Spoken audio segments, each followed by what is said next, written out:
Сине мой, ако приемеш думите ми и запазиш заповедите ми у себе си, така че да отвориш ухото си към мъдростта и да предадеш сърцето си на разума, ако призовеш благоразумието и издигнеш гласа си към разума, ако го издирваш като сребро и го потърсиш като скрити съкровища, тогава ще разбереш страха от Господа и ще намериш познанието на Бога, защото Господ дава мъдрост, от устата му излизат знание и разум. Той запазва истинска мъдрост за праведните, щит е за ходещите в незлобие, за да защитава пътищата на правосъдието и да пази пътя на светиите си. Тогава ще разбереш правда, правосъдие, правдивост, да, и всеки добър път, защото мъдрост ще влезе в сърцето ти, знание ще услажда душата ти, разсъждение ще те пази,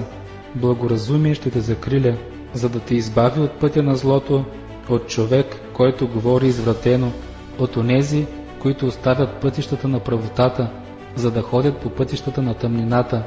на които прави удоволствие да вършат зло и се радват на извратеността на злите, чието пътища са криви и пътеките им опаки,